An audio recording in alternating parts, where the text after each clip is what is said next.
Vamos a comenzar la sesión y para ello solicitamos permiso para la grabación por parte de los participantes del primer seminario web Proyección de Estados Financieros organizado por la Universidad Loyola. Es muy importante muy importante indicar que queda prohibida la difusión, distribución o divulgación de la grabación del webinar por parte de los citados participantes y particularmente su compartición en redes sociales y otros servicios web. Posteriormente se pondrá a disposición de la Asociación de Antiguos Alumnos a estos efectos. Muchas gracias. Tienes la palabra, doña Ana. Bueno, pues en primer lugar, daros las gracias precisamente a vosotros, a Horacio Molina y Antonio Barral, por haber sido los primeros que vayan a inaugurar estas sesiones de webinar. Os lo agradezco enormemente que rápidamente habéis dicho que sí, ¿no? Como la presidenta de la Asociación de Antiguos Alumnos de TEA y ante un poquito la problemática o de alguna manera las circunstancias en las que nos encontramos, que iba a ser complicado, pues tener encuentros, digamos, donde nos pudiéramos reunir bastantes personas, pues pensamos que la asociación tenía que seguir adelante y que esta era una buena manera de seguir en contacto unos con otros y seguir con las actividades de formación, difusión y demás. Entonces, pues vamos a comenzar con esta primera webinar, como he dicho. Quiero también, por otro lado, dar las gracias a Loyola, que rápidamente pues contestó y dijo que sí, que sin ningún problema se podía hacer, además, a través de la plataforma de Loyola. Y también a todos los que ahora mismo estéis conectados y que no seáis socios, pues animaros a que os asociéis, porque por 45 € al mes, o para aquellas personas que conozcáis, que se lo podéis decir, pues la asociación son 45 € al año, perdón, y la asociación pues pone formaciones de este tipo y otros muchos eventos y es una manera de seguir el encuentro. También deciros que acabamos de abrir una página de Facebook, que es una red virtual, que lo que queremos es que sirva para poder anunciar las empresas en las que cada uno, pues o son nuestras, porque son nuestras empresas, o trabajamos en ellas. Todo aquello que tenga una empresa y quiera anunciar sus servicios, que mande un correíto al correo de la asociación y vamos a poner en marcha para hacer sinergia entre una empresa y otra y dar a conocer y que podamos, digamos, comprar y dar servicios entre uno y otro. Pues sin más, yo por mi parte daros la bienvenida, agradeceros a todos los asistentes y sobre todo a los ponentes. Y ahora, si no me equivoco, pues pasará a hablar Vicente. Te paso la palabra, Horacio. Muchas gracias. Gracias, Ana. Vicente. Muchísimas gracias, Ana, muchísimas gracias, Antonio, muchísimas gracias, Horacio. Bueno, me corresponde por encima de todo, como representante en este caso de la facultad, agradecer la iniciativa, agradecer el que estéis y os sintáis unidos a la asociación y a través de ella también a nosotros, quizás ahora más que nunca, y estamos más cerca y estamos más accesibles que nunca quizás, manifestar la satisfacción no solamente de compartir este tipo de actividades y estas iniciativas con todos vosotros, sino nuestra disposición a mantener en la medida de lo posible y a fortalecer también en la medida de lo posible esos lazos que nos unen a todos los que estáis aquí con nosotros, ¿no? Entre vosotros y con nosotros. Solamente para terminar, agradecer a estos dos pedazos de profesionales, mi amigo Antonio y mi amigo Horacio, el que hayan estado dispuestos también a ponerse a vuestra y a nuestra disposición, pues para compartir con nosotros y por encima de todo, yo creo, también con el espíritu que os comentaba hace un minuto, de intentar mantener y estrechar esos lazos que no sé si con motivo de esta situación que estamos pasando entendemos que son más valiosos o nos hacemos conscientes quizás de que son más valiosos de lo que a veces olvidamos, ¿no?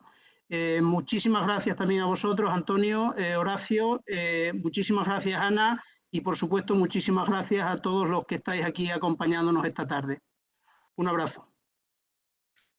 Muchas gracias, Vicente. Creo que se me escucha bien porque hemos estado haciendo, Antonio y yo, pruebas sobre sonoridad y después de acoplarnos varias veces el sonido, hemos decidido que la mejor opción era utilizar un único ordenador, porque por motivos obvios de acústica, pues dos ordenadores por la misma conexión se termina acoplando. Y creo que sí se me escucha bien, con lo cual, bueno, si hubiese algún problema, nos lo indicáis sobre la marcha. Bueno, pues agradecemos mucho la confianza a la Asociación de Antiguos Alumnos. El tema es un tema que creo que es muy interesante para los que nos dedicamos al mundo de las finanzas, porque de alguna forma tratar de ver cuál va a ser el futuro para predisponer nuestros negocios hacia ese futuro o para evaluar cuál es el futuro de los negocios que estamos asesorando o valorando, pues es una tarea difícil y complicada que está sujeta a mucha incertidumbre. Evidentemente, en estas circunstancias, tratar de proyectar lo que va a pasar los próximos meses o años, pues es una tarea un poco más compleja. Es un poco más compleja porque se nos está produciendo un cambio de tendencia. Con lo cual, si ustedes venían hoy con obtener las recetas para cómo prever lo que va a pasar en el tercer trimestre y en el cuarto del año, pues me temo que modestamente nosotros daremos algunas pistas a ver si entre todos cocinamos un buen guiso y, bueno, pues preparar nuestros negocios para ese futuro. Sí vamos a trabajar un poco sobre cómo abordar los datos atípicos y qué duda cabe que la situación que hemos vivido pues es una situación atípica. En principio, como cuestión de orden, lo que sí os rogaríamos, por favor, es que apagarais durante la sesión, que tuvierais los micrófonos apagados y el vídeo desactivado, puesto que si no las líneas existe el riesgo de sobresaturarse. Eso como un término general. Bueno, sencillamente lo que sí vamos a ver es proyección de estado financiero. Nos vamos a insistir, vamos a centrarnos mucho en determinados aspectos y no pretende ser un curso completo, como estáis aquí, muchos profesionales especialistas en esta materia. Lo que queremos proponeros es sobre todo una metodología y algunas herramientas que estamos utilizando y que estamos viendo que funcionan de la manera más adecuada. Como última cuestión, si os surgen cuestiones a lo largo de la presentación, el chat es tremendamente cómodo y nosotros iremos dando respuestas en la medida de las posibilidades a esas preguntas que nos vayan entrando por el chat, aclaraciones, etcétera. Muy bien, pues lo primero que vamos a hacer es hacer una muy breve revisión de qué material es el que vamos a utilizar como base y al cual tenemos que llegar. Y básicamente son los tres estados financieros que a nuestro juicio son los principales hoy día en el paquete que forman las cuentas anuales. Son el balance de situación, la cuenta de resultados y el estado de flujo de efectivo. Y no necesariamente no están ordenados por orden de importancia. Esos tres estados están tremendamente relacionados y a la hora de hacer proyecciones hay que hacer alguna aclaración sobre cada uno de ellos. Veamos, por ejemplo, en el balance de situación hay que distinguir, por un lado, todos aquellos elementos que se utilizan en el negocio de todos aquellos que tienen un componente financiero. Al igual, en cuanto a los recursos financieros, hay recursos que surgen espontáneamente de la actividad y otros que tienen que ser solicitados a proveedores de fondos. Esa distinción es fundamental a la hora de proyectar, a la hora de hacer proyecciones en futuro. Distinguir los activos operativos de los que son financieros, dado que los activos financieros, junto con los pasivos financieros, formarán una masa única que es la deuda neta de la entidad. Igualmente, con la cuenta de resultados... Antonio, pasamos. Segundito. Con la cuenta de resultados no solamente nos da información el resultado neto, es mucho más interesante a nuestro juicio, a efectos de proyecciones, conocer muy bien cuáles los ingresos de la actividad ordinaria, básicamente la primera línea, las ventas, las prestaciones de servicio, el importe neto de la cifra de negocio. Pero tan relevante como la primera línea, que a mi juicio es quizás el parámetro más importante en las proyecciones, el que tenemos que tratar de determinar de la forma que nos dé más confianza, también es muy importante los resultados intermedios antes de llegar al resultado de explotación. Entre esos resultados intermedios tenemos el margen bruto y tenemos el EBITDA. El EBITDA lo podemos construir en una cascada de arriba a abajo perfectamente, es decir, eliminando todos aquellos gastos que representan consumo de bienes de capital y que evidentemente pues no han supuesto transacciones con el exterior, básicamente amortizaciones, deterioros, etcétera, de inmovilizado. Bueno, en este sentido también indicar que cuando hablamos del estado de resultados y estamos hablando tanto de margen bruto como de EBITDA, estamos hablando de líneas intermedias que generalmente se utilizan, pero que no es obligatorio en el modelo estándar que utilizamos cara al depósito en el registro mercantil, como todos saben. No obstante, independientemente de que no esté en el modelo estándar desde un punto de vista analítico y desde un punto de vista de proyección, es casi imprescindible la utilización de ese margen bruto y de ese EBITDA.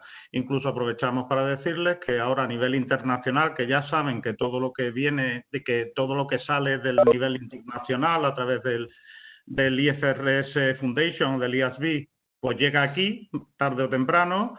En ese sentido, deciros y comentar con ustedes que se están replanteando determinados cambios en los estados financieros fundamentales.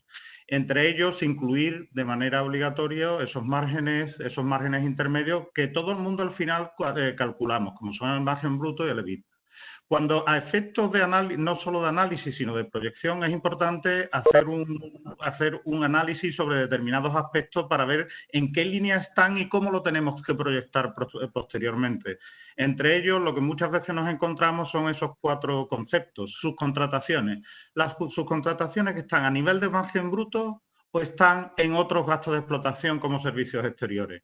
Varía tremendamente, no es lo mismo que las subcontrataciones estén dentro de lo que es consumos, aprovisionamiento, incorporado en el margen bruto, que incorporado posteriormente como otros gastos de explotación. Subvenciones de capital. Por ejemplo, las subcontrataciones, si nosotros vamos a utilizar nuestra experiencia en el sector, en otras compañías que tienen un modelo de negocio donde parte de la cadena de valor la tienen externalizada vía subcontratación, pues tenemos que tener cuidado dónde están situando esos gastos, si lo están situando por encima del margen bruto o por debajo del margen bruto.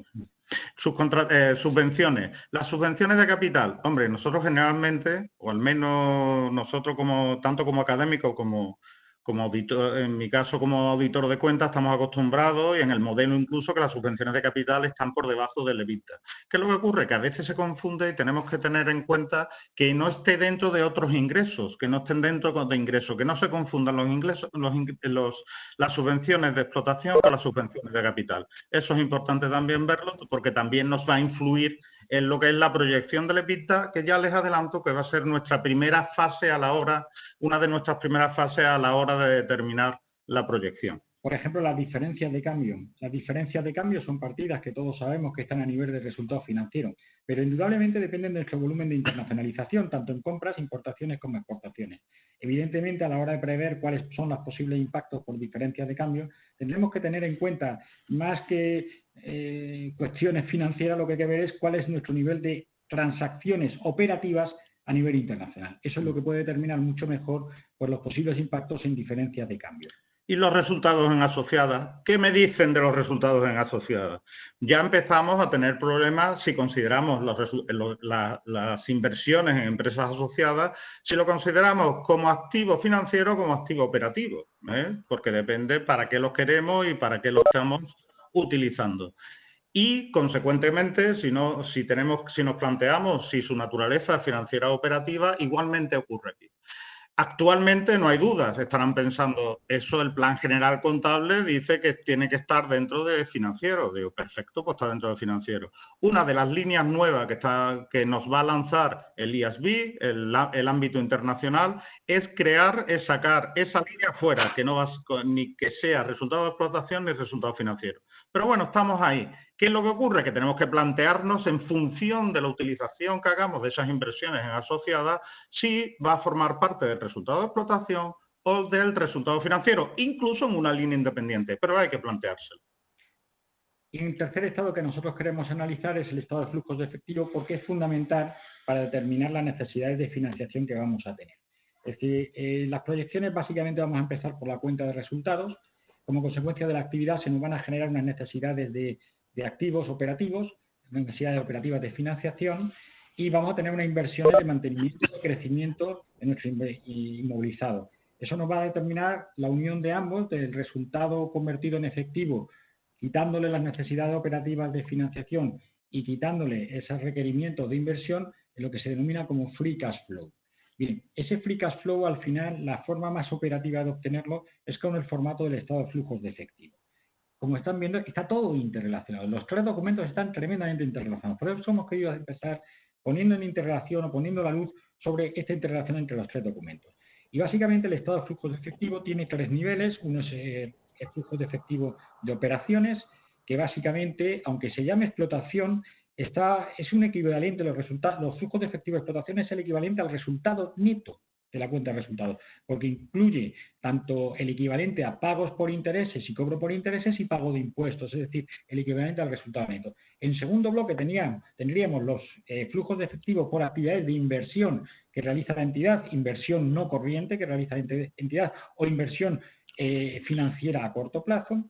Y en tercer lugar tendríamos los flujos de efectivo de financiación, el cómo se calza lo que no se puede cubrir con el efectivo generado en la actividad. Y permíteme, Horacio, que diga, porque siempre, aunque tú me digas que sea un poco pesado, que definitivamente este estado cada vez su uso es creciente y es útil. Y además, desde un punto de vista de proyecciones, como vamos a ver seguidamente prácticamente, pues es un uso, digamos, activo que hacemos y es tremendamente útil su interpretación y su construcción a efectos de entender cómo funciona una empresa. Bueno, cuando hablamos de los flujos de explotación, que es el primer grupo que ha comentado Horacio, ahí hay tres partes. Aquí prácticamente lo que estábamos ahí es resumiendo lo que acaba de decirnos Horacio, porque el resultado más los ajustes al resultado, lo que antes entendíamos como cash flow a secas, es realmente lo que es el flujo recurrente de explotación, que decimos que está exenta de estimaciones contables. Al ser independiente de estimaciones contables, está también libre de posibles manipulaciones. Si a eso le añadimos lo que son los otros flujos de explotación, que son los cobros y pagos por intereses y fiscales, pues incluiríamos lo que tenemos sería el flujo recurrente de operaciones.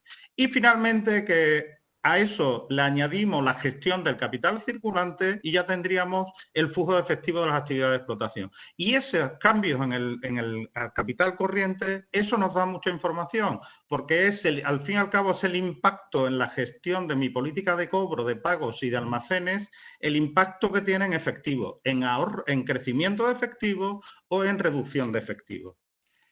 Muy bien. Este ejemplo... bueno, pues básicamente este ejemplo nos viene a dilucidar o a mostrar cuál es la riqueza informativa que nos da. Esta compañía, como ustedes ven, tiene un potente flujo de efectivo de explotación, en torno a los 200 millones de euros, tiene un crecimiento de inversión notable, 150, 185 millones, pero como genera más flujo de caja en el negocio que lo que consume en actividades de inversión, pues se puede permitir el lujo o bien de pagar a los accionistas a través del flujo de actividades de financiación vía pago de dividendos o bien en devolver deuda que pueda haber adquirido en su momento para financiar el crecimiento. Sí, también nos pregunta Juan Bellido, nos apunta que efectivamente el impacto de la IFR 16, de la nueva norma de arrendamiento que ya funciona, que ya está vigente en lo que son las cotizadas a nivel internacional y que a España llegará con determinadas limitaciones, todavía no es aplicable directamente a empresas no consolidadas, no cotizadas. Ahí el impacto va a ser muy importante. Va a ser importante en el P&L. ¿Por qué?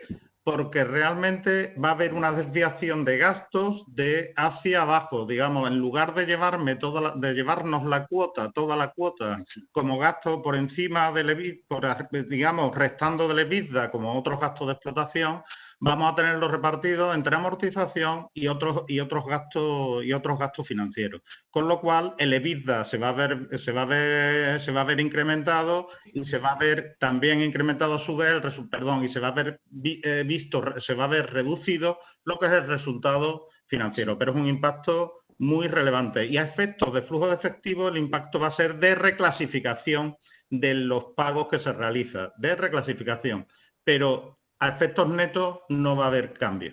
Bien, hemos introducido una respuesta a la IFRS 16 y un breve comentario. La IFRS 16 es una norma internacional que se acaba de aprobar y que lo que pretende es, lo que ha conseguido en el marco de información financiera internacional, que rigen muchas compañías españolas en sus cuentas consolidadas, es cambiar la contabilidad de los arrendamientos. Todos los arrendamientos superiores a un año se llevan al balance como activos y como pasivos. Como consecuencia de eso, lo que anteriormente era otro gasto de explotación pasa a ser ahora amortización e intereses, por debajo del EBITDA. Ha supuesto un incremento del ratio de endeudamiento, pero una tremenda alegría a los EBITDAs de las compañías. Eso no se dice. No se dice. Generalmente tendemos a leer las malas noticias. En los estados de flujo efectivo, en función de las direcciones, en función de que tenga, digamos, que las entradas sean superiores, que los cobros sean superiores a los pagos, o al contrario, lo denominamos déficit o superávit, en función del sentido de esos efectivos, de esos movimientos neto de efectivo, de explotación, inversión y financiación, generalmente no al 100%, pero generalmente si en base a la dirección de ese flujo, pues coincidirá con que la empresa está en una de estas situaciones, de introducción, crecimiento, madurez, declive, etc. Por tanto, una compañía que esté comenzando, pues normalmente no va a tener unos flujos de resultados potentes, con lo cual los flujos de operaciones van a ser negativos. Son entidades que están en ese momento invirtiendo, instalando sus bienes de capital, con lo cual hay una salida de efectivo para esas instalaciones y por otro lado se tiene que estar financiando o bien con recursos ajenos o con recursos propios, con lo cual los flujos de actividad de financiación serán positivos, será superávit. El concepto de déficit o superávit, cuando hablamos de inversión y financiación no le podemos cargar ninguna connotación positiva o negativa, mientras que en explotación siempre diremos, yo prefiero tener superávit de déficit. En inversión lo normal es que haya déficit, porque si hay superávit es que estás desinvirtiendo, mal asunto, y en financiación normalmente si tienes déficit es que tienes que estar devolviendo o pagando dividendos. El segundo caso, muy bien, el primer caso, pues vete tú a saber cuál es la razón que lo motiva. Por lo tanto, el signo positivo o negativo en inversión y financiación hay que leerlo en su contexto. Y ya con esto yo creo que, Antonio, podemos pasar a la siguiente, en la cual integramos los tres documentos. Sí, esto era lo que nos decía Horacio al principio, cuando decíamos lo importante son los tres principales documentos. Pues bien, pues ahí los tenemos y fijaros, hemos intentado construir lo que es cómo se interrelaciona el balance con los flujos efectivos y con la cuenta de pérdidas y ganancias. El centro de este cuadro es la cuenta de resultados. En mi opinión, a la hora de analizar, la cuenta de resultados es quizá lo más crítico. Lo otro viene un poco derivado de esa cuenta de resultados. Entonces, bueno, pues de explotación, que es el primer bloque, que es ingreso de explotación menos gasto de explotación, y eso es el equivalente, en efectivo lo tienen ustedes al lado, resultado antes de impuestos, resultado también en el capital circulante. Esa sería la traducción del resultado de explotación en cuanto a cuánto dinero se ha generado. El segundo nivel de resultados financieros estaría en la cuarta línea de los flujos de efectivo de explotación, los otros flujos de explotación. Bien, ¿y esos resultados de dónde vienen? Pues los de explotación proceden de los activos y pasivos de los activos operativos, y los financieros vienen de los pasivos y activos financieros. Con lo cual, ahí tenemos la interrelación natural, que es la que nos va a ayudar a saber o a tratar de estimar cuáles son los flujos futuros sobre la cuenta de resultados. ¿Quién es el que determina los resultados de explotación? ¿Quién es el que determina los gastos financieros?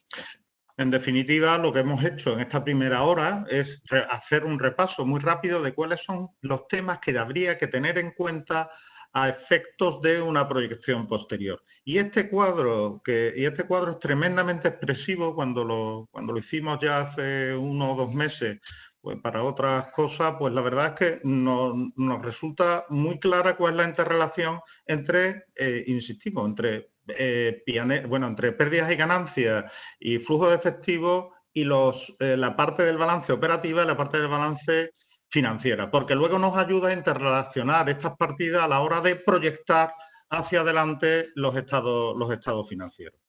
Hemos querido, si nos quieres comentar nada más de esto, hemos querido ahora comentar de manera complementaria, porque entendemos que es importante, lo que se denomina, lo que son las medidas alternativas de rendimiento, las Alternative Performance Measurements.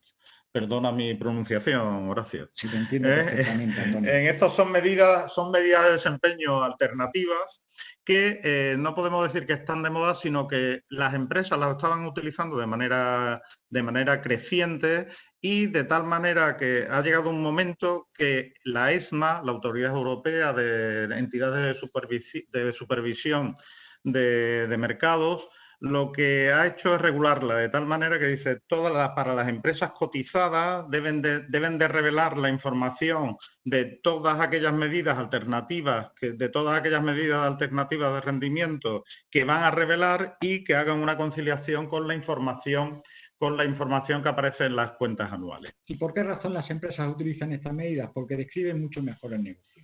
Por lo tanto, en la medida en que nosotros vayamos a proyectar un negocio que tiene unas medidas específicas que son las utilizadas para comunicarse con los inversores, esas medidas deben ser parte de nuestras proyecciones. Y veremos cómo en uno de los casos reales que utilizamos nosotros en esta presentación, pues vamos a utilizar alguna de esas medidas o vamos a hacer referencia a cómo esas medidas nos pueden ayudar a predecir mejor, pues en este caso era actividad hotelera.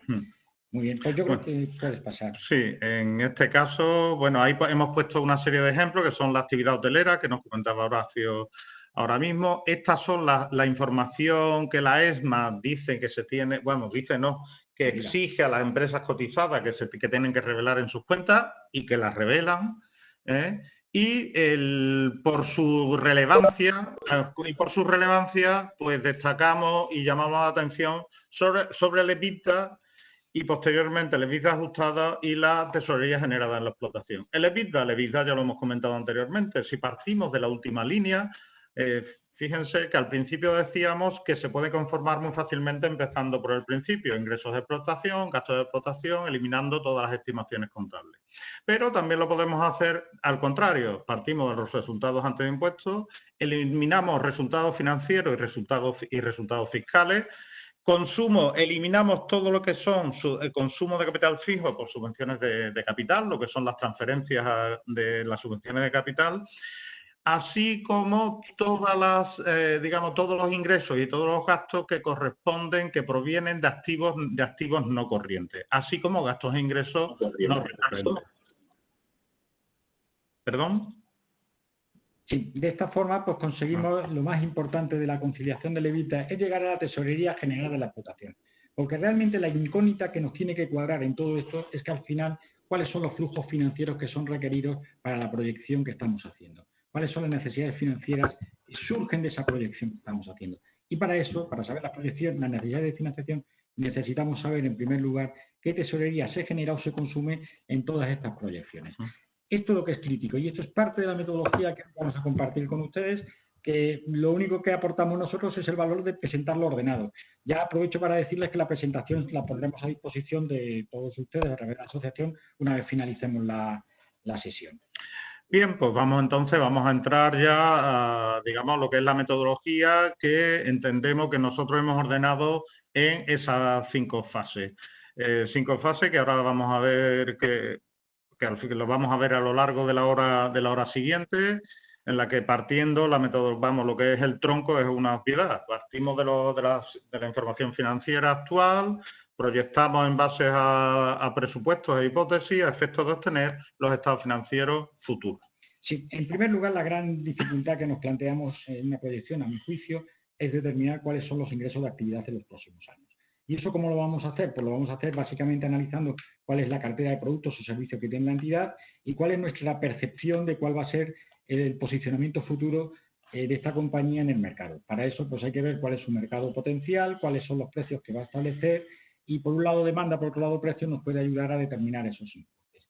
Esta desagregación sería una desagregación normalmente a disposición de alguien que está dentro de la compañía. Es decir, alguien que está dentro de la compañía pues puede hacer un análisis muy de cirugía analizando unidades que cree o que considera que puede vender, haciendo estimaciones de esas ventas a través de análisis de mercado potencial, de competidores, etcétera. Y estimar pues, cuáles son los precios que va a establecer. Si somos analistas externos nos vamos a tener que conformar con medidas mucho más gruesas, es decir, nos vamos a tener que conformar con cifras ya de ingresos que están combinando tanto unidades como precios. Por favor, Antonio, vuelve al anterior. Bien, unidades más precios. Y eso nos va a permitir generar los ingresos proyectados.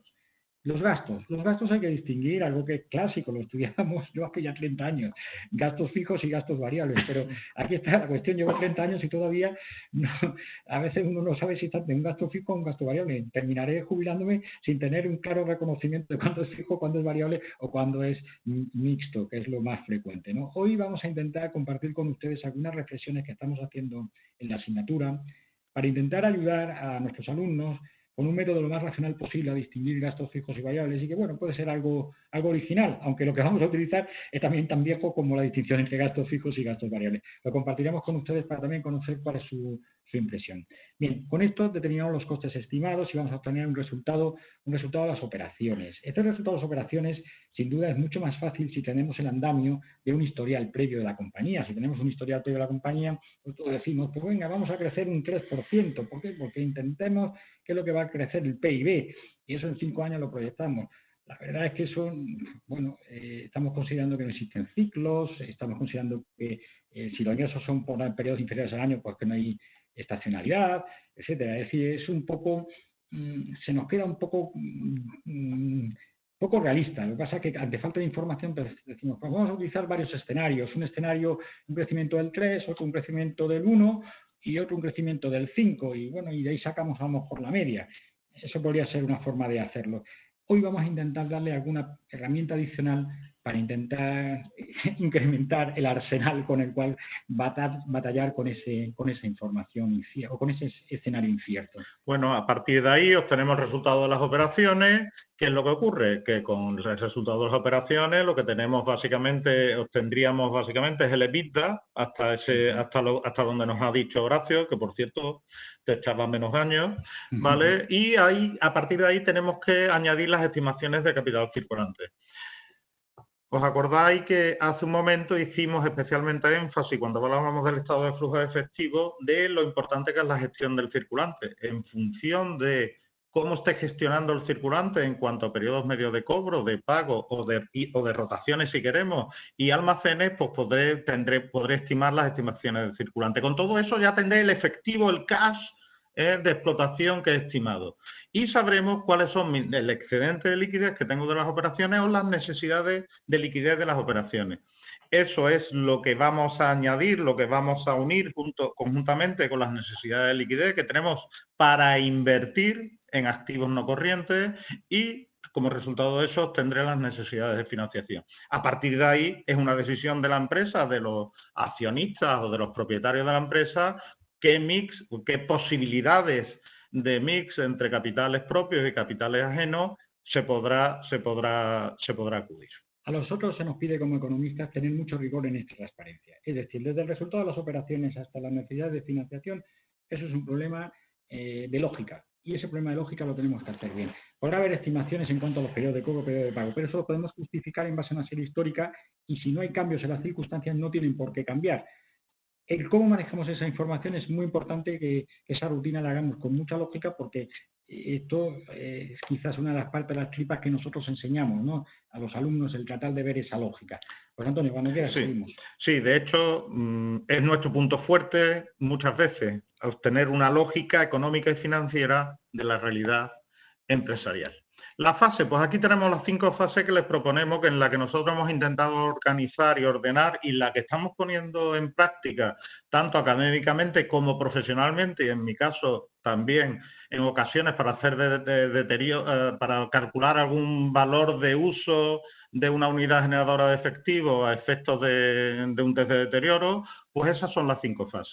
Primero, calcular el EBITDA, es decir, cuáles son la primera línea, que es el ingreso, los ingresos menos los costes directos para obtener el margen neto, menos el resto de gastos de explotación. Con eso vamos a tener el EBITDA. A eso le añadiremos el cálculo del capital circulante comercial, de capital de trabajo, con el cual obtendremos el cash de explotación, tal y como hemos comentado anteriormente, y a partir de ahí ya le añadimos el plan de inversiones con el cálculo correspondiente de las amortizaciones. Estimaremos en la fase cuarta las necesidades de financiación y cuál es el coste de esa necesidad de financiación, con el cual podremos estimar el flujo de efectivo de financiación, y ya con todo lo anterior ya tendremos todas las piezas del puzzle para tener ya elaborado, porque se va elaborando en línea, pues para tener elaborados ya los estados financieros previsionales. Muy bien, ahora básicamente los ingresos al final hay que ver un poco cuál es el modelo de negocio de la compañía. Si la compañía está gestionando un recurso, que es lo que es la parte inferior de la diapositiva, pues básicamente lo que vamos a intentar es ver cuántos servicios va a proporcionar con ese recurso y a partir de ahí determinar las ventas por cliente. Por ejemplo, si yo estoy gestionando una base de datos de clientes, porque soy una compañía aseguradora, pues el número de clientes activos que tengo me puede ayudar a determinar, y la evolución de esos clientes activos me puede ayudar a determinar cuáles son mis ingresos futuros. Exactamente igual si yo gestiono una infraestructura, si yo gestiono una autopista, pues en función del número de vehículos que están pasando, yo puedo estimar cuántos ingresos voy a tener en el futuro. Sin embargo, si mi actividad es una actividad más de generación de clientes, sin una historial previo, sin recurrencia en esas ventas, pues tendremos que analizar cuáles son las carteras de productos que tenemos y en base a nuestra historia vendiendo y el atractivo que tiene el mercado, pues tratar de determinar el número de unidades vendidas y los precios. Evidentemente, cuanto más recurrentes sean nuestros clientes, mucho más estable va a ser nuestra estimación a futuro. Bueno, y ahora proponemos un par de ejemplos introductorios precisamente para reflexionar brevemente sobre cuáles son los drivers, digamos, que dan el valor, digamos, qué es lo que tenemos que considerar a la hora de calcular esos ingresos. Porque lo que sí hemos podido constatar que la variable más complicada de estimar es el crecimiento o la evolución de los ingresos. Por eso es en la parte en la que le vamos a dedicar un poquito más de tiempo. El ejemplo es una constructora que accede a una licitación de obra pública que lo que va a hacer es construir un parking que posteriormente va a explotar a través de una concesión. Entonces, una concesión de un parking en rotación, un parking público. Entonces, ahí la reflexión en primer lugar, esto está basado en hechos reales, pues nos planteamos cuáles serían los parámetros clave para construir el modelo financiero de dicha infraestructura. ¿Qué tenemos que tener en cuenta? Esta infraestructura, evidentemente, el planteamiento que estamos haciendo es que estamos dentro de la compañía, por lo tanto tenemos acceso a información operativa del parking, es decir, sabemos el número de plazas, sabemos los precios por franjas horarias, y la pregunta clave es cuál es la unidad para poder medir los ingresos, la unidad de cuenta. Entonces, en este caso, nuestra reflexión al final nos llevó en que esta compañía tenía tantas unidades, o sea, tenía tantos productos diferentes como precios diferentes en franjas de horarias. Si tú tenías 3 franjas horarias con precios diferentes, tienes 3 productos. Tienes 3 productos que cada uno se vende a un precio diferente. ¿Y cuál es la unidad? La unidad es la unidad de tiempo. Si es la hora por lo que se está cobrando, o es el minuto, pues es el número de minutos o el número de horas que estás facturando. Y a partir de ahí, pues tú vas a estimar cuáles son las horas que vas a vender de cada uno de los productos. Producto de mañana, producto de tarde o producto de noche. En función de esos precios, en función de esas 3 franjas, tendríamos una estimación del número de horas que vamos a vender en cada uno de esos en base a experiencias previas de otros parkings similares y se construye el modelo de actividad. Pero fíjense, hemos estimado como unidad de ingresos el minuto o la hora, el tiempo lo que está vendiendo. La capacidad que tenemos es ese tiempo multiplicado por el número de plazas que tenemos. Ese sería el cap. Más alto de eso no podemos vender. Tenemos que vender por debajo. ¿La demanda es capaz de absorber el cap o no es capaz de absorber el cap? En algunos productos sí y en otros productos no, evidentemente. Por eso tienen precios diferentes. En este caso es importante porque, en primer lugar, lo que se pensó, lo que nos proponían, lo que nos decían es, aquí la unidad de cuenta es el número de aparcamientos que tengo, el número de plazas de aparcamiento que tenemos y, a su vez, la capacidad, digamos, el porcentaje de ocupación que hay. Nada más lejos, eso per se no nos decía nada, nos daba unas desviaciones tremendas, con lo cual efectivamente hubo que decir, no, pero es que aquí no tenemos un producto, el producto no es la plaza de parking, el producto era multiproducto, teníamos, como acaba de comentar Horacio, había 3 productos. El siguiente ejemplo es de un despacho de psicología, que estaban valorando, ahora los psicólogos salen en el telediario permanentemente, que estaban valorando la posibilidad de asociarse a la hora de generar una marca que potenciara su actividad.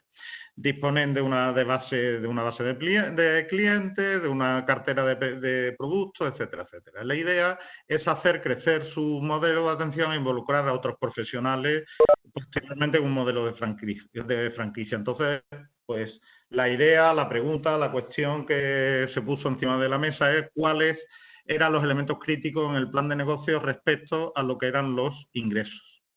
Y aquí básicamente la respuesta es que lo que facturas son horas de atención o consultas, en función de que se facture sobre consulta o se facture sobre hora. pero si la consulta está en torno a la hora, es hora y 10, pero lo que se factura es una consulta, la unidad de facturación es la consulta. ¿Y ahora qué es lo que determina la consulta? La consulta la determinan los pacientes. ¿Y cuántas consultas tiene un paciente? Pues depende del tratamiento. Entonces hay que distinguir pacientes por tratamientos que yo espero. Un tratamiento A pues requiere 10 consultas. Pues voy a hacer una estimación de cuántos pacientes voy a tener para el tratamiento A. Y a partir de ahí derivo una cartera de consultas a facturar de ese cliente. Y ahora, ¿cuántos pacientes voy a tener de la tipología A, de la enfermedad A o del padecimiento A? Pues voy a tener, en función de la población que haya en mi ámbito de influencia, la tasa de prevalencia de esa enfermedad. Y ahora, en base a eso, tengo que ver cuál es mi competencia y qué porcentaje de esa población o de esa cuota de mercado voy a poder atender. Y eso es lo que nosotros tendremos que estimar. Evidentemente no hay una cifra mágica, no lo sabemos. ¿Cómo haríamos para afrontar la incertidumbre? Pues lo tenemos que hacer haciendo escenarios y evaluando pues aquellos que son más razonables. Evidentemente, la cartera previa ayuda mucho a definir dónde se sitúan estos profesionales. Perfecto. Pues entonces ya después de reflexionar en estos dos casos tan dispares, que lo que queremos hacerles llegar es que lo que sí intentamos proporcionar es una metodología con determinadas fases, determinados pasos, pero no una metodología encasillada, no son recetas, es imposible. Cada entidad o dentro del sector se podríamos agrupar en cierta manera, como el sector hotelero tal vez, pero cada entidad es un mundo y tenemos que considerar siempre esas especificidades. Pues bien, la primera etapa, fijaros, ya estamos en la fase primera, proyección de los componentes del EBITDA. La primera etapa es, vamos a determinar cuáles son los ingresos. Y aquí nos vamos a situar como externos, es decir, no tenemos ninguna información. Por lo cual, si nos situamos en esa posición, va a ser mucho más fácil abordarla desde dentro, porque podríamos hacer los análisis en lugar sobre la cifra de ingresos, hacerla directamente sobre lo que nos lleva a la cifra de ingresos, como hemos reflexionado anteriormente en los dos ejemplos introductorios. Entonces, lo que vamos a tratar es de darles algunas herramientas para tener un número o un abanico de números y a partir de ahí introducir toda la parte cualitativa que hasta ahora venimos utilizando como única línea argumental, o que por lo menos nosotros veníamos utilizando fundamentalmente como línea argumental. Entonces, ¿cuáles son estos modelos? Podemos utilizar, por un lado, los clásicos modelos de estimación por regresión lineal, es decir, vamos a intentar tirar una línea que sea lo suficientemente fiable como para saber por dónde pueden andar los ingresos. Eso nos va a generar algunos problemas. Vamos a intentar utilizar medias móviles, es decir, la media de los últimos 3 años, pues bueno, pues ese es el crecimiento de los últimos 3 años es el crecimiento que espero para el año que viene. Bueno, eso tiene sus debilidades y sus simplicidades también, ¿no? Sus ventajas por simplicidad, ¿no? Entonces, bueno, vamos a ver esas diversas herramientas que nos pueden ayudar a tener un número. Y por último, hay una última que son todo herramientas que ofrece el paquete Excel, o sea que no tienen ninguna dificultad operativa, que es el alisamiento exponencial, que viene a ser un poco más sofisticada y que viene a dar respuesta pues, a toda esta incertidumbre pues, de una manera que parece bastante intuitiva y que nos ayudaría a soportar pues en un abanico cuál es nuestra estimación.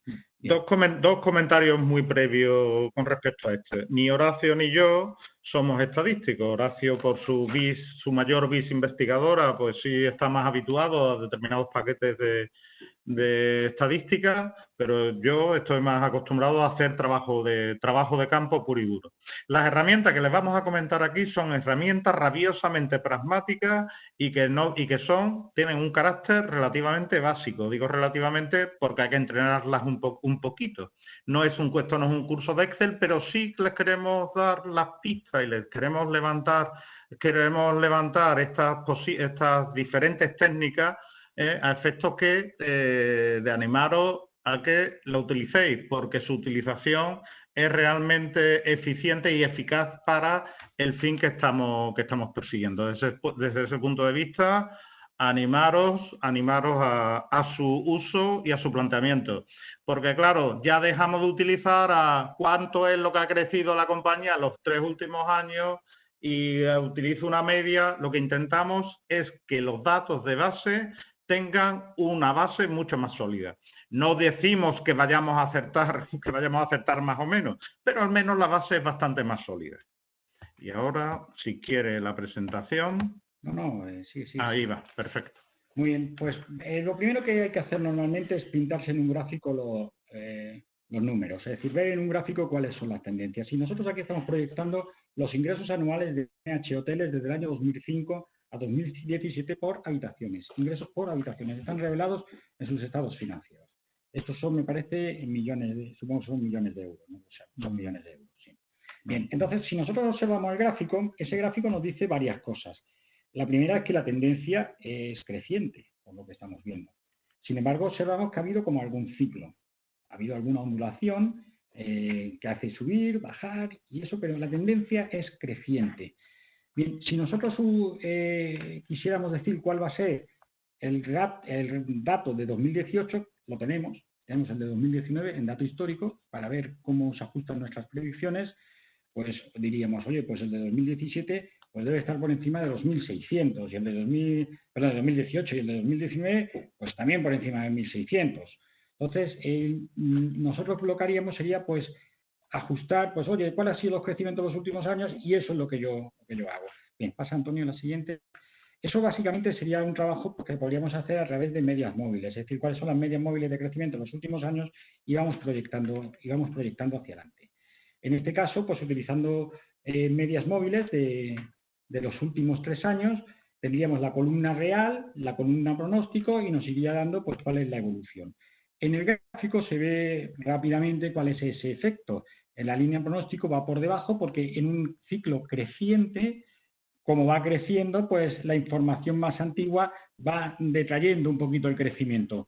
Es más conservador utilizar estas medias móviles para proyectar el futuro porque si estás creciendo es más conservador, si estás decreciendo no es más conservador, es justamente lo contrario porque sigues arrastrando datos positivos, que es lo que pasa, por ejemplo, al principio de la recta, en los que había un decrecimiento y todavía estaban influyendo valores más altos del desempeño que había tenido la compañía en años anteriores. Bueno, y si abrimos un poquito más el zoom, en lugar de 3 años, hacemos la media móvil de los últimos 5 años.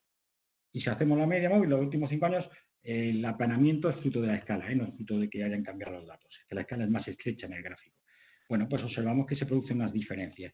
Fíjense, aquí el error absoluto que se me produce es un error del 6,03 entre el pronóstico y el real. Claro, ahí estoy compensando los positivos con los negativos, con lo cual eso al final me da, si solo considero todos los errores como un valor en absoluto, me saldría un 9,33. Un error del 9,33 en proyecciones, oye, es un dato importante porque puede ser el crecimiento, con lo cual, pues es una mala proyección, no es una buena proyección. Si vamos un momento al anterior, Antonio, en el anterior, era el 4,70, con 3 años era el 4,70, compensando positivos y negativos, y el 9,88 en valor absoluto. O sea, era incluso peor con 3 años que con 5 años.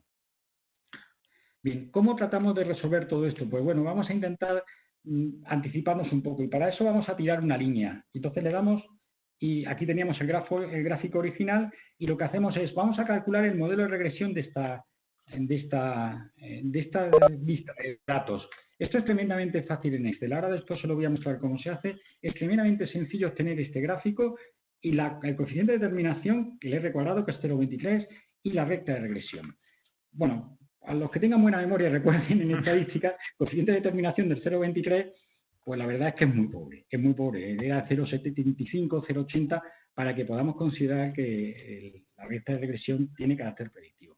Pero además debemos considerar que solo estamos utilizando muy pocos datos, con lo cual esto a nosotros lo que nos sirve es para ver relaciones, pero no podemos darle, con una base de datos de 12 datos, no podemos darle a esto pues un valor predictivo muy fuerte, pero sí nos orienta en esa determinación del número. Entonces nosotros lo que podríamos predecir con esa ecuación es cuál es el punto siguiente en la recta, cuál es el punto en 2018.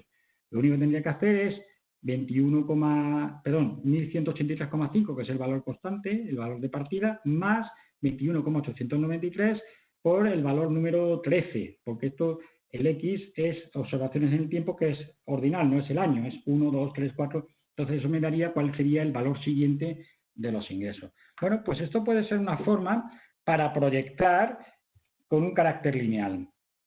Claro, y como estáis viendo, los errores de proyección van a ser las distancias que hay entre la línea y la curva real. Esos son errores de estimación que vamos a cometer. Oye, ¿podría ajustarlo con una forma de curva que fuese mucho más parecida a los datos reales? Pues sí, le podemos dar a una que sea polinómica. Y aquí tenemos el mismo Excel, en el mismo menú me ofrece la posibilidad de hacer pues un análisis de regresión polinómico. Y entonces fíjense cómo aquí se ha ajustado mucho mejor. Como consecuencia de eso tenemos un coeficiente de terminación del 0,66. Ya nos estamos acercando a ese 0,80 mítico para poder tener confianza, aunque solo sean 11 datos que no sirven para nada. Pero sí notaría, pues oye, pues esto parece que se ajustan bastante bien. De hecho, gráficamente, pues si yo hubiese estado en 2008 y hubiese seguido esa línea, vamos, me habrían sacado a hombros un montón de años porque estaría acertando los ingresos todos esos años con esta recta de regresión polinómica. Claro, pero a mí me genera un problema. Yo me tengo que poner delante de un juez y, como le explico, que yo elevo al cuadrado, le resto 58,828 al número de periodo que es al cuadrado y le sumo 2,726 elevándolo al cubo. ¿Por qué? Pues porque es una recta, sí, muy bien, eso para lo histórico está muy bien, pero para el futuro usted no sirve y esto ahora da lugar al que prevé el pasado, ¿no? Pues no nos serviría. El juez le pediría al perito que abandonara la sala inmediatamente. Esto no me serviría, pero claro, ven, ahí sí se puede utilizar otra forma. Lo que pasa que a mí esta polinómica me genera la dificultad de económicamente qué significa. Si lo tengo más claro en la recta de regresión lineal, me resulta más complicado en la polinómica. Y pasamos a la siguiente. Bien, ¿cómo puedo...? Volvemos un momento, Antonio. ¿Cómo puedo gestionar el tema este cíclico? El tema cíclico. Pues mira, esto es como surfear una ola. Aquí hay inicialmente una ola que sube y baja. Vale, después sube un poco y baja. Y ahora está subiendo. Pues estamos subiendo. ¿Qué hago? Pues voy a coger los datos del último tramo, nada más. Y eso es lo que vamos a hacer en la diapositiva siguiente. En la diapositiva siguiente lo que hacemos es decir, oye, pues yo en lugar de coger todos los datos, una P13, o sea, una proyección con 13 datos, voy a coger una proyección con 10 datos, o voy a coger una proyección con 5 datos, o una proyección con 3 datos, o una proyección con 2 datos. P13, P10, P5, P3 o P2. Claro, con menos datos, menos significatividad. Pero si yo lo que quiero es ver las relaciones nada más, ya sé que no es significativo, que tengo que armarlo esto mucho más con toda la información cualitativa sobre el negocio, cómo va a evolucionar el negocio. Pues fíjense ustedes, si yo cojo 5, que es cuando inicia la curva hacia arriba, me sale 1623 y 1702. Ahora les explico cómo en Excel se hace esta proyección, porque es sencillo, ¿no? Lo siguiente. Fíjense el real. El dato real es 1631 y 1718. Me sale una dirección del 0,46% y del 0,94% desde 2017 en adelante, tomando como ventana los 5 últimos años. Volvemos un momento a la diapositiva anterior, Antonio. Si volvemos a la diapositiva anterior, ¿qué son los últimos 5 años? Los últimos 5 años, márcalo por favor, es el inicio de una tendencia que parece que va a ser. Entonces, ¿qué es lo que estaríamos haciendo? Pues crear una recta que sigue esa tendencia. Con lo cual, pues evidentemente, como eso es una recta hacia arriba, pues nos clava el resultado. De hecho, fíjense, pasamos diapositiva, vemos cómo efectivamente, pues en el año P, la columna P5, que es la que he centrado ahí, 1623 frente a 1631, vamos, solamente con nuestro ego ya estaríamos suficientemente pagados. Y ya 1702 sobre 1718, pues exactamente igual. La clave está en leer el gráfico para saber tomar la ventana. Cuando tenemos proyecciones cíclicas, cuando tenemos evolución de datos cíclicos, en varios años, no estacionales, cíclicos, tenemos que tomar la pendiente adecuada. Porque el polinómico no lo podría resolver, pero yo no sabría explicarlo. Esto sí lo puedo explicar. Yo le puedo explicar al juez que he tomado los 5 últimos años porque ese es el ciclo en el que se encuentra ahora mismo la compañía. Y esa sería mi argumentación. ¿Cómo se hace esto en Excel? ¿Me pasas un momento la pelota, sí, Antonio? Faltaría más.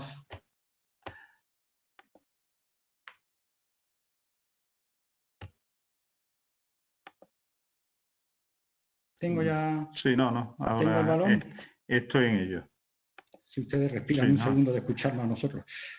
No, están impacientes. Noto la tensión al otro lado. Bien. Aquí tenemos los datos. Los ven ustedes bien, ¿no? Si lo puedo ampliar un poquito el zoom. Bien, estos son datos en lugar de anuales, trimestrales. ¿Por qué? Pues porque tenía un rato y digo, voy a poner 60 datos. Mejor que 15. Bien, pues estos son los datos semestrales. Yo los marco todos. Y ahora quiero hacer la recta de regresión, que les había dicho que era muy fácil. ¿Ven ustedes lo que me sale aquí abajo? Esto es el asistente para hacer gráficos. Le doy ahí a gráficos, cojo el de líneas. Y ya tengo la recta, esta es la recta estacional, porque es por trimestres. En hotel, ya saben ustedes que hay temporada alta, temporada baja. Pues así me salen. Y ahora, oye Horacio, es que quiero saber el análisis de regresión. Bueno, eso hay una función en Excel que me permite hacer el análisis de regresión. Pero si lo voy a hacer para esto nada más, es tremendamente sencillo. Me voy aquí, marco el gráfico, me voy al más y me va a dar una información adicional entre los cuales se encuentra línea de tendencia. Yo marco línea de tendencia y me dibuja la recta de regresión. Y ahora le voy a decir, ¿pero qué quiero saber más? Me voy a más opciones. Y ahora en esas más opciones le voy a decir, pues mire, quiero que la línea de tendencia sea la lineal. Miren, la polinómica. Ahora después se las enseño en un segundillo. Y ahora me voy más abajo, que está lo realmente bueno. Y aquí abajo tengo yo dos cosas fundamentales. Por un lado es presentar el gráfico y por otro lado es presentar el R cuadrado. El R cuadrado es el coeficiente determinado. Pues miren, ya lo tengo aquí determinado. Acabo de pintarles en el gráfico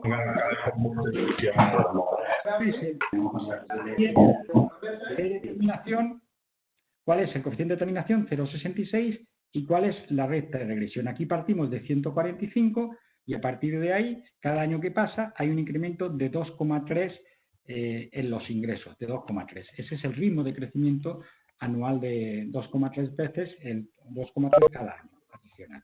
¿De acuerdo? Y eso es lo que me daría los ingresos de la compañía. El otro tema que estaba haciendo, bueno, si fuese polinómica, el ajuste a una regresión polinómica, me vengo aquí a línea, me voy a más opciones, y en más opciones me voy a una polinómica y le pongo pues por el grado 3, por ejemplo.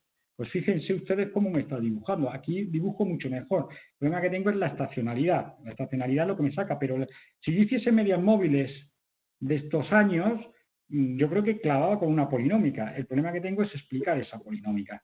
Fíjense cómo el coeficiente de determinación es más potente, es 0,78. Aquí ya me sale mucho mejor.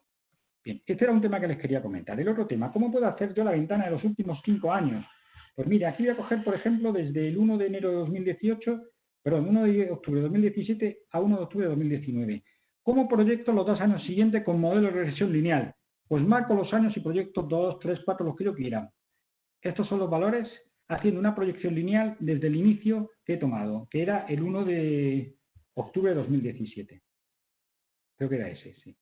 Entonces, arrastro, y esta es una regresión lineal. Lo que tengo ahí es una regresión lineal donde estoy tomando los últimos valores. Simplemente es para explicarles que estamos utilizando herramientas tremendamente sencillas y fáciles de utilizar, al alcance de todos, para tratar de tener números con los que soportar todo nuestro criterio profesional. Y viendo los asistentes, hay mucho criterio profesional al otro lado de la pantalla. Antonio, te cedo de nuevo. Sí, me lo pasas, estupendo. Te cedo de nuevo el rol. Espera que estoy perdido. Vamos a poner... Barral, no está por orden. No. Estás allí abajo. Estoy abajo. Sí. Estoy en la... Vete aquí. Sí. Tranquilo. Aquí. No. Allí es donde estaba. Vete a la otra, esta. Sí, es donde estoy. No, aquí. Vale. Vamos para arriba. Aquí, ya estoy yo. Perfecto. Compartir. Hasta ahí llego. Este es el aire que está tomando Antonio. Sí. Perfecto. Bien, no, vuelvo a la anterior. Bien, aquí resulta que es la recta que yo he hecho antes, es decir, la hemos hecho en Excel en directo. ¿Cuál es el problema que tenemos aquí? La estacionalidad. Jolín, ¿qué hacemos con la estacionalidad? Que es que el verano no se comporta igual que el invierno. En este caso, en estos hoteles, la temporada fuerte es desde abril, o sea, desde el segundo trimestre hasta el segundo y tercer trimestre. Primer y cuarto trimestre son los más flojos, pero especialmente el primer trimestre del año. Y aquí es donde tenemos esos dientes de sierra que se van acumulando. ¿Cómo podemos resolver esto? Pasamos a la siguiente. La primera vía para resolverlo es calcular medias móviles. Yo calculo medias móviles. Aquí he puesto 5, pero tendría que haber puesto 4. Medias móviles de 4 años, con lo cual estoy considerando todo el año. estoy considerando todo el año, con lo cual, fíjense como la línea naranja me ha suavizado los picos, me los ha suavizado completamente. Una fórmula para tratar la estacionalidad, es decir, si yo tengo estacionalidad, voy a utilizar medias móviles. Pero hay otra que me permite replicar la línea de tendencia recta, puedo calcular el índice de estacionalidad de cada mes, y entonces, pasamos a la siguiente, Antonio, lo que voy a tener es lo mismo que la línea recta, pero considerando que los datos se comportan estacionalmente, en función de que el primer trimestre supone X porcentaje del ingreso del año, el segundo trimestre otro X porcentaje, el tercer trimestre otro porcentaje y el cuarto otro. Con lo cual, la línea recta yo la hago dientes de sierra. La hago dientes de sierra a través de un índice de estacionalidad. Tremendamente, bueno, esto es un poco más complicado de hacer, pero los tutoriales que hay actualmente en Internet, usted con un par de veces viendo el tutorial, lo reproducen perfectamente. ¿Y qué consigo? Consigo ajustar mucho mejor que con la recta los datos reales. Con lo cual, si yo tuviese que proyectar creyéndome esa recta, pues yo lo que haría es proyecto con la recta y después sin estacionar y después le hago la estacionalidad. ¿De acuerdo? Con lo cual, pues el ajuste es mucho más importante. Ahí no aparece el coeficiente de terminaciones de la recta, no es de la estacional porque esa la he montado yo corrigiendo la recta. ¿De acuerdo?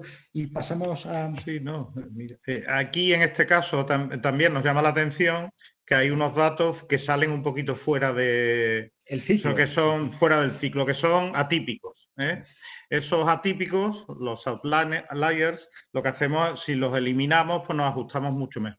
Fíjense, lo que nosotros hacemos es, tercer problema, primer problema que habíamos dicho, el ciclo. Segundo problema, la estacionalidad. Tercer problema, los atípicos. ¿Cómo tratamos los atípicos?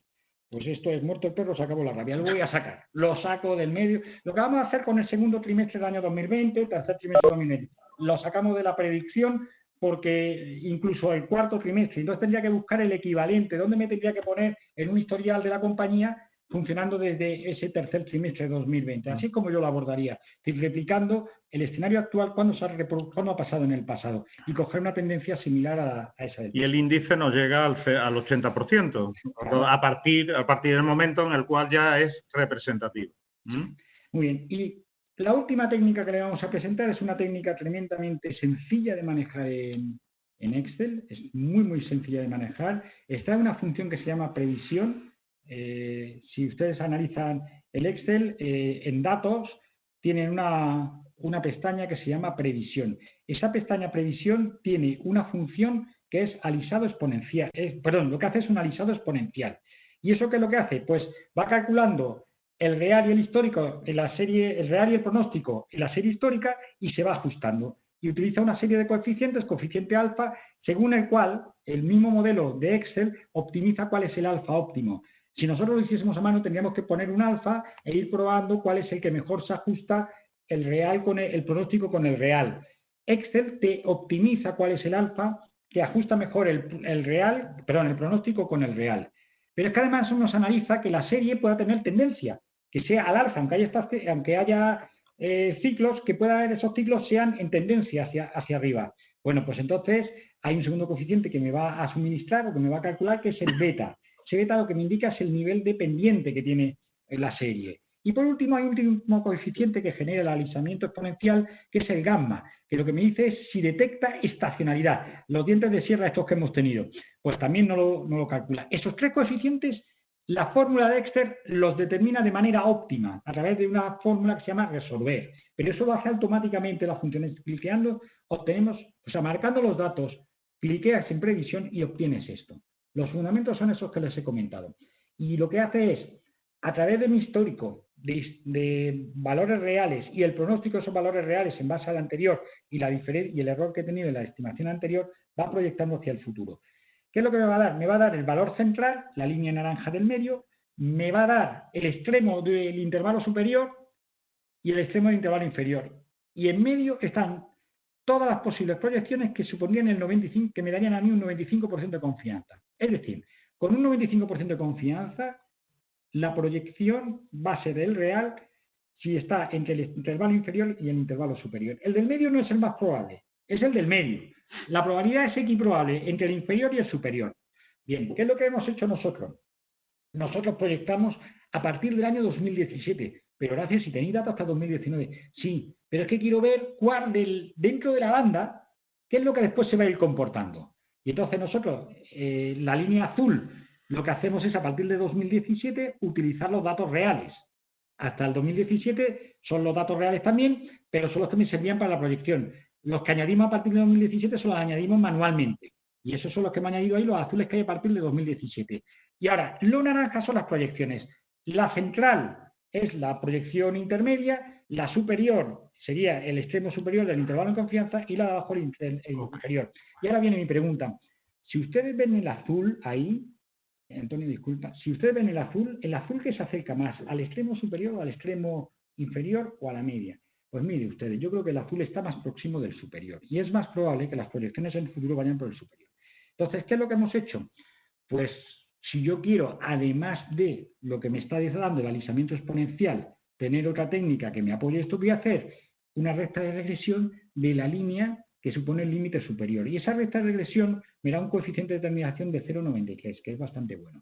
Estamos utilizando ya 60 datos, ¿eh? O sea, aquí ya estamos hablando de proyecciones con un poquito más de consistencia. No es sobrado, pero un poquito más de consistencia.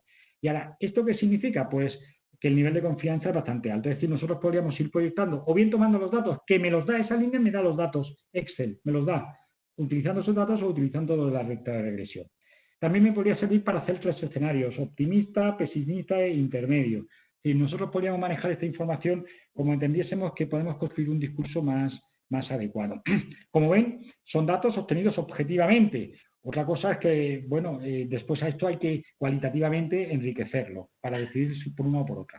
Pues bien, pues esto precisamente, por esto último, por eso decimos que esto es útil, es pragmático y nos da un argumento de autoridad y una objetividad frente a terceros, sea el señor juez o sea el señor o su excelencia el cliente o su alteza el alumno, que todo eso pues nos va a dotar de autoridad frente a terceros. Si bien evidentemente siempre hay que ir incluyendo datos cualitativos, en base al conocimiento del negocio, en base al entorno económico, etcétera, etcétera. Pues bien, esto era lo que decíamos, que le íbamos a dedicar más tiempo dentro de la primera fase. Y fíjese, y estamos hablando de fases de proyecciones de estados financieros, no de ninguna otra fase, no queremos entrar en polémica. Desde ese punto de vista, por eso, la primera línea, estamos en la primera línea, la de ingresos. Le vamos a dedicar media hora al resto.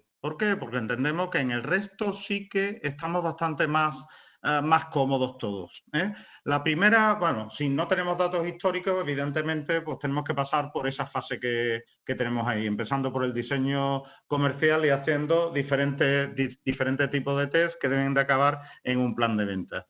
Ese diseño comercial, lo que sí hay que ver es cuáles son vamos, esto es casi de cajón también, ¿no? Es un recorrido que, con tu permiso, Horacio, lo vamos a ver de una sola vez. Sencillamente tenemos que ver cuáles son los atributos diferenciales que tiene mi producto, que no tiene los demás, a qué mercado nos vamos a dirigir, con qué competencia y con qué precio puedo ponerlo, y sobre qué canales lo puedo distribuir y qué precio absorbe ese canal. Y cuando estamos hablando de canal, todo eso es aplicable a mercados físicos y a mercados virtuales, a mercados de producción y a mercados de servicios profesionales. Por ejemplo, porque yo también aplico modelos como este. A partir de ahí decimos, ya tenemos los ingresos, digo, bueno, ¿a dónde quiero llegar? Quiero llegar a lo que es el margen bruto. El margen bruto, que en los términos en los que estamos hablando, es el margen de contribución, que es el ingreso menos los consumos directos, lo que sería la parte de costes variables que consumen esos ingresos, ¿vale? Teniendo en cuenta que los ingresos no vamos a hablar nada más. ¿Cómo vamos a estimar esos ingresos? Bueno, vamos a ver en primer lugar el ejemplo. Fijaros, estamos en ese ejemplo que tenemos tres productos que se estima para cada uno de ellos una serie de unidades, ¿vale? Y además que se nos lleva a formular las siguientes estimaciones de ventas para los próximos años, en base a crecimiento esperado. Fíjense que por cada uno de los productos están en un ciclo de la vida concreto, lanzamiento maduro, Luego, ¿cuál es el crecimiento esperado en cantidades? Esto sería el crecimiento en unidades y esto sería la modificación en precios. Entonces, la pregunta ahí es, ¿qué variables son las que se deben proyectar? Es evidente, ¿no? Es evidente que tenemos el crecimiento esperado en la modificación de precios, pues vamos a proyectar el crecimiento y aplicándole los precios. Por eso vamos, en primer lugar, siempre vamos a calcular las unidades estimadas a partir de las reales iniciales con un porcentaje de crecimiento estimado y luego le vamos a ir aplicando, esas unidades las vamos a convertir en ingresos aplicándole la matriz de precios que hemos tenido en cuenta ahí. ¿Y cómo llegamos aquí, Horacio? Pues aquí llegamos multiplicando precisamente, en primer lugar, las unidades estimadas. Ahí lo que quería complementar al análisis de Antonio, al comentario de Antonio, es que precisamente esos crecimientos esperados es para lo que hemos utilizado la herramienta anterior. Eso te quería. Esa era la entradilla que te estaba dando. Que esos ingresos esperados, esos crecimientos, es en lo que nos basaríamos, es lo que nos da el enunciado del caso.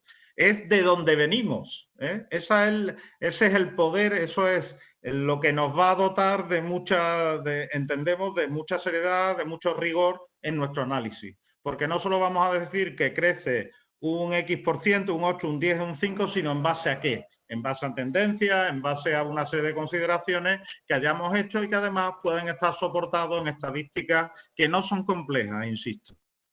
A partir de ahí, el análisis de los costes. Dentro de los costes de consumibles de materias primas o mercaderías, este es un coste eminentemente variable. Los costes variables, al final, lo que tenemos que hacer es calcular cuál es la proporción de ese coste sobre el precio, sobre el ingreso, coste sobre ingreso. Si la magnitud es estable, no tenemos ningún problema. Y además hay una conclusión. La evolución del precio de mis consumibles, de mis materias primas, es igual o la puedo repercutir sobre mis clientes. ¿Dónde se nos va a alterar esa proporción? Pues cuando la evolución de los precios en los consumibles, en las materias primas, no sea igual que la evolución de los precios en mis productos. ¿Por qué razón? Pues porque no pueda repercutir determinadas alzas en los costes. Si puedo repercutir las alzas de los costes a los precios, pues no tiene por qué ser diferente, salvo que yo quiera tener una política de mejorar el margen bruto. Pero si no quiero mejorar el margen bruto, sino me siento confortable con él y lo que quiero es mantener la demanda y puedo trasladar los costes, ese ratio tendría que ser creciente. Por lo tanto, antes de proyectar a la ligera, decir es un 57%, hay que hacer este análisis de precios, tanto de las materias primas como de mis producciones, y ver en qué medida se van a mantener o van a ir en paralelo. El número de unidades, evidentemente, tiene que ser el mismo, salvo que haya un cambio en la tecnología y en el consumo de materias primas para hacer un producto. Bueno, ahí en empresas maduras lo que sí hemos hecho, nos hemos entretenido tanto en empresas grandes como en empresas medianas y a nivel de margen bruto, de porcentaje de margen bruto, ese porcentaje se muestra tanto en empresas de transformación como en empresas de distribución, se muestran terriblemente estables, con lo cual es una buena aproximación. De todas maneras, en esos tres escenarios que nos ha indicado Horacio, pues construiríamos el coste de las ventas esperadas en el escenario A, B y C.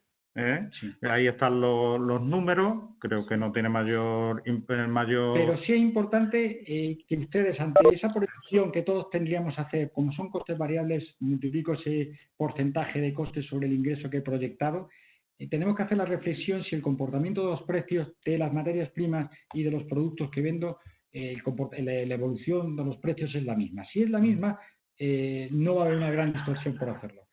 Y ahora vamos hacia la segunda línea, por debajo del margen bruto. Ya tenemos el margen bruto, le tenemos que añadir los restantes gastos de explotación, tanto los fijos, los mixtos como los variables. Esos que Horacio comentaba antes, que no teníamos muy claro muchas veces de qué tipo eran.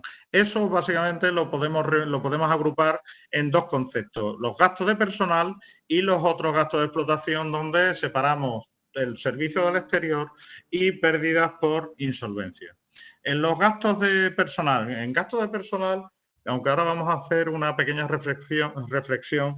Fíjense, en este caso ponemos una estructura de gastos de personal en función de 4 grandes departamentos, producción I+D, comercial y servicios generales, y fijamos lo que es salarios y cargas sociales, determinamos el total de gastos de personal, que incluye una parte fija y otra parte variable. A partir de ahí hacemos una estimación de crecimiento salarial y de deslizamiento de categorías que pueden ser, pues, según convenio, o según antigüedad, o según merecimiento, según determinado convenio de empresa.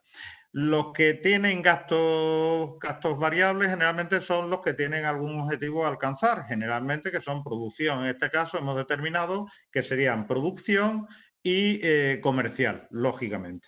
Y la referencia es diferente. Producción es por unidades producidas, comercial es por unidades monetarias vendidas, Está claro. Que no es la misma referencia. Eso pues deberíamos siempre tenerlo en cuenta a la hora de hacer las proyecciones. A partir de ahí, ¿qué es lo que ocurre? Bueno, a partir de ahí, evidentemente, se efectúa, aplicamos directamente los porcentajes de deslizamiento, los porcentajes de crecimiento de personal, pero claro, aquí sí contamos con información interna. Sabemos exactamente cuál es el fijo y cuál es el variable. ¿Qué es lo que ocurriría no tener esa transparencia? Eso al final no lo hicimos, ¿no? Sí, pasa. Es que eso, aquí. Aquí está. Vale. Muy bien, imaginemos que nos ponemos en el peor escenario. Estamos fuera de la empresa y tenemos que proyectarla porque queremos hacerle una oferta de precio. ¿De acuerdo? Entonces, los mismos hoteles de antes. Pues voy a ver los gastos de personal cómo evolucionan. Y los gastos de personal históricos, pues los tengo. Y entonces lo que voy a hacer es poner en relación los gastos de personal con los ingresos, para ver el porcentaje que suponen los gastos de personal sobre los ingresos.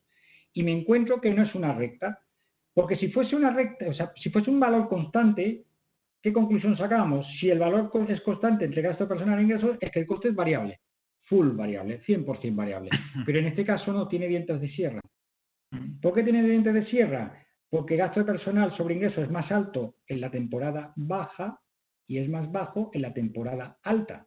¿Por qué? Porque en la temporada baja vendo más barato la habitación y vendo menos habitaciones. Y el personal no lo ajusto tanto. O puedo ajustar por tener menos plantilla, pero no puedo ajustarlo todo. Temporada alta, vendo más caro y vendo más habitaciones. Con lo cual se me produce por un lado el apalancamiento operativo positivo por más habitaciones, pero por otro lado el efecto precio. El efecto precio es muy importante a la hora de estimar. Entonces, ¿qué es lo que se me produce? Pues se me producen dientes de sierra. Por lo tanto, este gasto ni es fijo ni es variable, es las dos cosas. Entonces, ¿cómo podemos determinar qué parte es fija y qué parte es variable? Y aquí es donde está la segunda cuestión que les queríamos enseñar hoy, que es sobre lo que andamos reflexionando. En otro gasto de gestión nos sucede exactamente igual, es un gasto que va decayendo. ¿Eso qué significa? Significa que está siendo más eficiente en el uso de los gastos de operación porque factura más. Es decir, los gastos de operación son menores por cada 100 unidades de ingreso. Esta compañía está mejorando su eficiencia hasta el año 2019. Bien, ¿cómo lo propondríamos nosotros? Pues vamos a hacer un análisis de regresión de la partida en la cual para nosotros la variable dependiente es el gasto personal. Queremos proyectar cuál es el gasto personal en función de los ingresos que tenemos. ¿Qué es lo que estamos diciendo? Que ¿en qué medida el gasto personal depende de los ingresos? Si dependiese totalmente, diríamos que es un gasto variable. Si el análisis de regresión, la recta de regresión me saliese con un coeficiente de determinación muy alto y la constante fuese muy, muy pequeñita, diría, oye, es que el gasto personal se determina en función de los ingresos que vaya teniendo. Eso es lo que queremos hacer. Entonces, la constante va a ser para nosotros el coste fijo, de donde parte la recta es el coste fijo, y el parámetro que define a la variable ingresos, que es la variable independiente, va a ser el porcentaje de gasto que tengo por cada unidad de ingresos. Y dentro vídeo, Antonio, le damos a la siguiente, y aquí tenemos el análisis de regresión sacado de Excel. ¿Cómo se saca en Excel? Pues en la función en análisis de datos, ahí tenemos una función que es regresión lineal, le damos a regresión lineal, marcamos las dos columnas que queremos hacer la regresión y nos da una salida de esta naturaleza. Pues bien, nosotros hemos hecho la regresión de gasto de personal como variable dependiente, la Y, y ingreso como variable independiente, la X. Siento a alguno haberle despertado a los fantasmas de la estadística. pero bueno, es muy básico y bueno, pues si nos gusta, pues tenemos una herramienta que nos puede servir. ¿Cuál es el coeficiente de determinación? 0,80, con 60 datos. Fíjense, la bondad del ajuste es buena. Eso no lo mide la F de Snedeker. Ese era otro fantasma que teníamos. Bueno, tranquilo. Vamos a lo que ¿qué significan estos datos? Vamos, que se nos viene arriba. ¿Qué significa lo que tenemos ahí? Lo más importante. ¿Cuál es el gasto de personal promedio de toda la serie? El gasto de personal promedio es 117. Lo tienen en la parte inferior. Se lo he calculado, la media de gasto de personal. Me sale una constante, la intercepción es la constante de 52. 52 es el gasto fijo sobre 117. Eso me está diciendo que un 44% de los gastos son gastos fijos. Y el resto varía. ¿Cómo varía? Pues varía al 0,3. Eso que significa que un 30% de mis ingresos es coste variable de personal. Señores, y eso era lo que queríamos comentar ahí. Es decir, cuando tenemos datos internos, lo podemos construir de determinada manera. Esto lo podemos hacer si no tenemos datos internos o incluso teniéndolos para darle una fuerza de contraste que no la tendría de otra manera. Fíjense, podemos distinguir claramente lo que es el coste fijo, qué porcentaje de total de gasto de personal es fijo y qué parte es variable y sobre qué variable, digamos, va cambiando su importe. Eso es lo importante y esto es lo que queríamos señalar en los temas de gasto de personal. En los otros gastos que hemos comentado aquí, que hablábamos también de otros gastos de gestión, lo que serían otros gastos de explotación. En este caso, lo que sí vemos que es todo tremendamente variable, que es todo prácticamente ahí hemos puesto en relación el incremento variable, de ingresos y el incremento de otros que es gastos. todo variable. Los incrementos. Con lo cual, prácticamente, con los gastos, con otros gastos de explotación y con los gastos de personal, ya con todo eso, fíjense, teníamos el margen bruto, que eran los ingresos menos los costes de venta, a eso le hemos detraído los otros gastos de explotación y le hemos detraído los gastos de personal, ya tenemos el EBITDA, ¡alejop! Ahora, ¿cuál es nuestro interés? Oye, ¿y ese EBITDA cómo se transforma en cash de explotación? ¿Cómo llevamos eso a un flujo de explotación, al efectivo que se ha generado? Pues bien, pues tenemos que meter tenemos que incluir la componente de gestión financiera del capital corriente, del capital circulante. Aquí, ¿qué les proponemos? Les proponemos que apliquemos cuáles son los índices de rotación en base a los plazos de cobro, de pago y de almacenamiento que tenga la compañía. ¿Se acuerdan de esta relación? Pues las rotaciones están relacionadas entre una variable flujo, que es una cuenta de pérdida de ganancia, y las variables flujo que los tenemos de la cuenta de pérdida de ganancia y las variables fondo que los tenemos del balance, y sale esa formulación. Si tenemos ya la variable flujo que la hemos calculado, es una de las líneas del EBITDA, y lo que estimamos en base a la política comercial que ya conocemos, que tenemos o que estimamos, pues vamos a obtener la variable fondo. ¿Qué es la variable fondo? Las cuentas en este entorno, las cuentas a cobrar, nuestros clientes, las cuentas a pagar, nuestros proveedores o acreedores comerciales y nuestras existencias.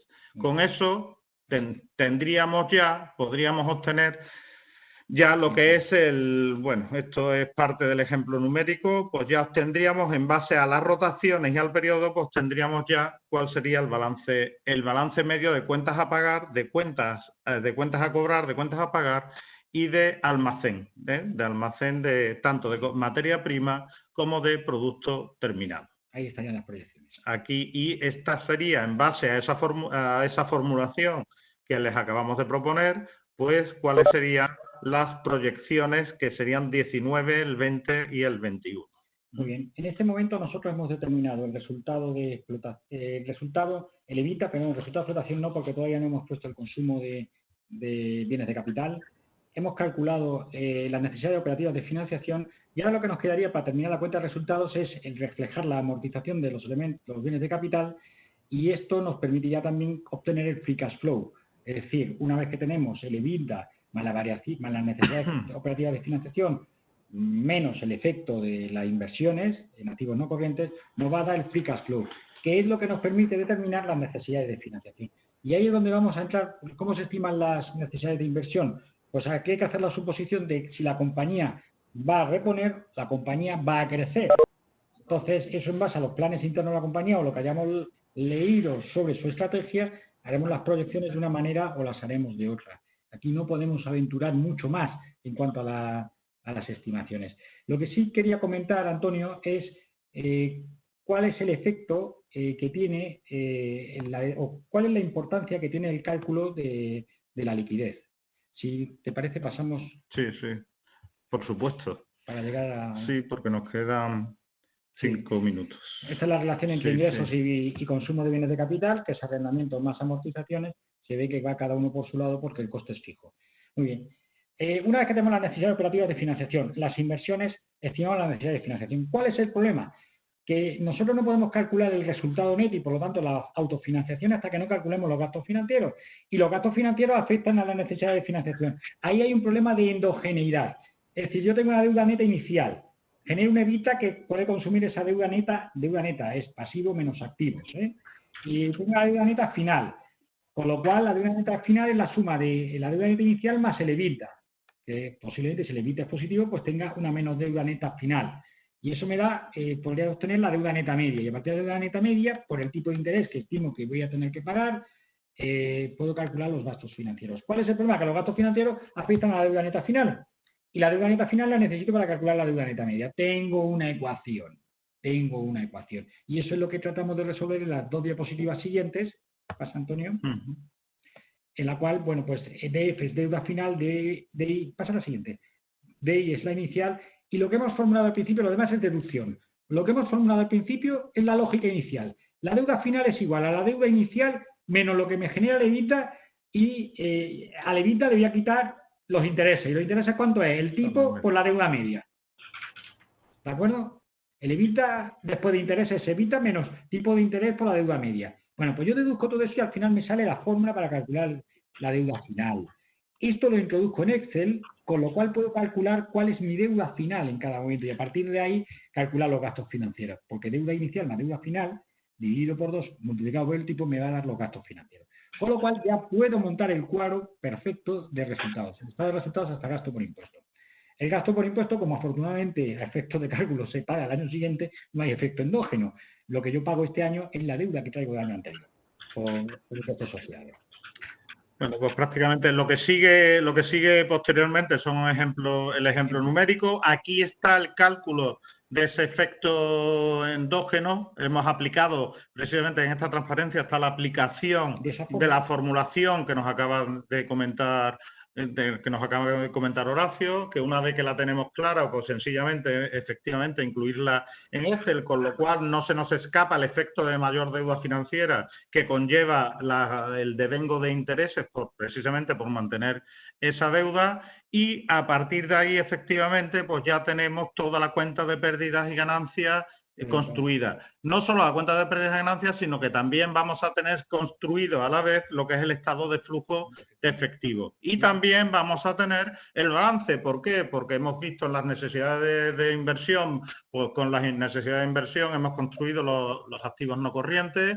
Con todo lo que es la gestión de circulantes hemos construido lo que son los activos corrientes y los pasivos corrientes. Y con las decisiones de financiación que hemos de tomar, que ya dijimos, adelantamos al principio, que son decisiones de los digamos, decisiones en base a las posibilidades del mercado y en base a decisiones de asunción o no asunción de riesgo y de apalancamiento de los propietarios, pues tendríamos también nuestra estructura financiera.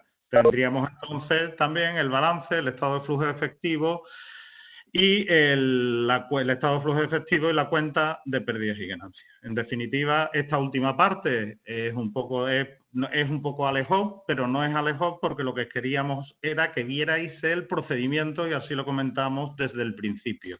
Todo esto está soportado, si alguien quiere irlo viendo, pues van a ir teniendo todos los números, vas a ir viendo que uno nos lleva al otro, y hemos querido hacer énfasis sobre todo, uno, en la metodología y sobre todo en la primera fase, en la determinación del EBITDA y la utilización de herramientas para lo que nosotros generalmente utilizamos, proyecciones, extrapolaciones lineales, que con lo que le hemos propuesto entendemos, insisto, ganamos en solvencia y en solidez en nuestros cálculos.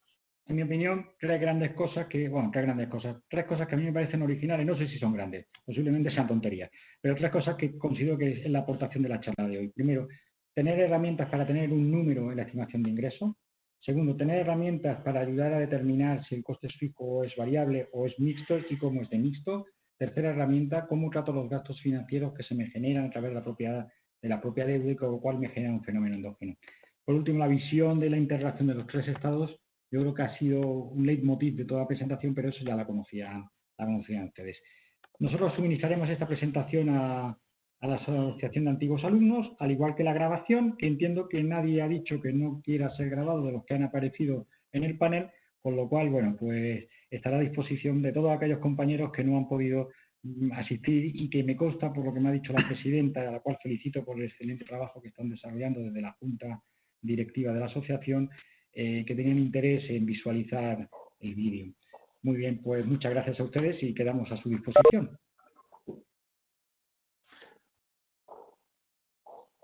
Hombre, ¿has visto el mensaje de Juan? Sí.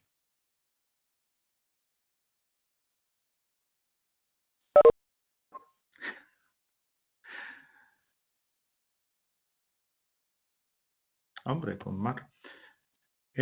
Ana. Muy buenas. Pues por mí encantada, yo creo que ha sido un éxito y que evidentemente ha sido de gran ayuda para todos y seguro que con ganas de más, por lo que habéis abierto yo creo que algo un poco peligroso porque seguramente querremos más de vosotros y que podáis ayudarnos en más formaciones. Así que sin más, agradeceros a tanto a los participantes como a los ponentes como a Loyola y que, como muy bien ha dicho Vicente, que sigamos unidos, que es lo que tenemos que hacer, y avanzar entre los antiguos alumnos de TEA y Loyola, que es la misma casa, evidentemente. ¿Vale? Estupendo. Muy bien. Vicente. Bueno, pues nosotros sencillamente... perdón. Yo solamente por mi parte, lo mismo, daros las gracias fundamentalmente a vosotros, por supuesto a la asociación, y bueno, pues agradecer que seamos capaces de tener actividades que nos unan, ¿vale? Enhorabuena y gracias. Venga, gracias a vosotros y la próxima ya en la fase X, en la fase N, que nos veamos ya en directo. Bueno, muchas gracias a vosotros, ha sido tremendamente interesante. Gracias. Muchas gracias. Gracias, hasta luego.